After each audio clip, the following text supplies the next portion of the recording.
An independent journalist and joins me live on the line from New York. Welcome to you, Habib. First of all, what do you believe is Israel's endgame here?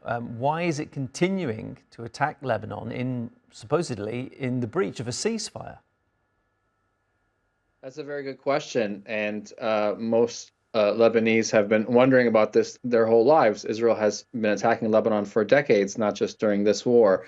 What is Israel's true intention in Lebanon? It seems to seize as much territory as possible. Israel continues to hold on to territories. Israel has in the past occupied Lebanese territories for decades.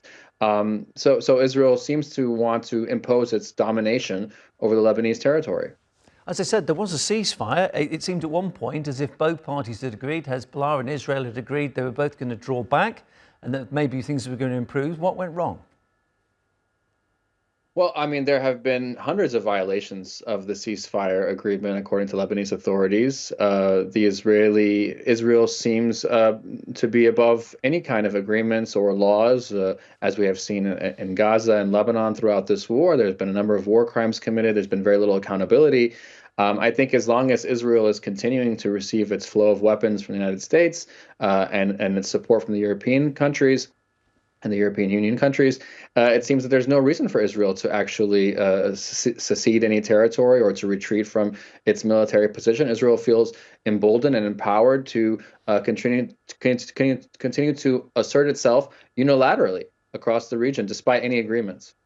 I mean, Israel itself usually says we're going after Hezbollah, they're our enemy, we're going to eradicate them. Hezbollah has had senior members assassinated by Israel, and it was certainly weakened and exposed by the likes of that pager attack last year. I mean, do you think Hezbollah can recover from that situation? I mean, I think Hezbollah has been severely attacked, its leadership to its capacities.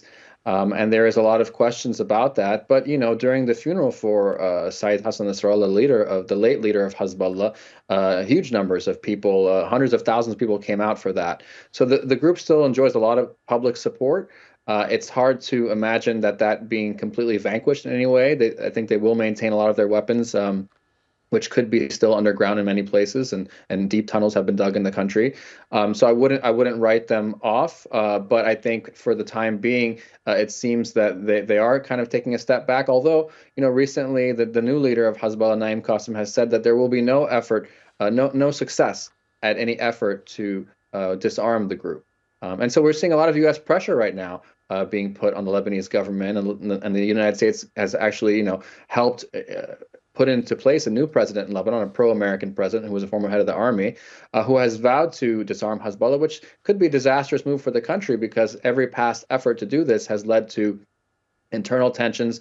And, Lebanon's army has split during the civil war over these kind of political divisions. So I think it's a very dangerous territory the United States is pushing Lebanon into a confrontation with Hezbollah. Habib, pleasure to speak to you. Thank you so much. Habib Battah, independent journalist on the line there from New York.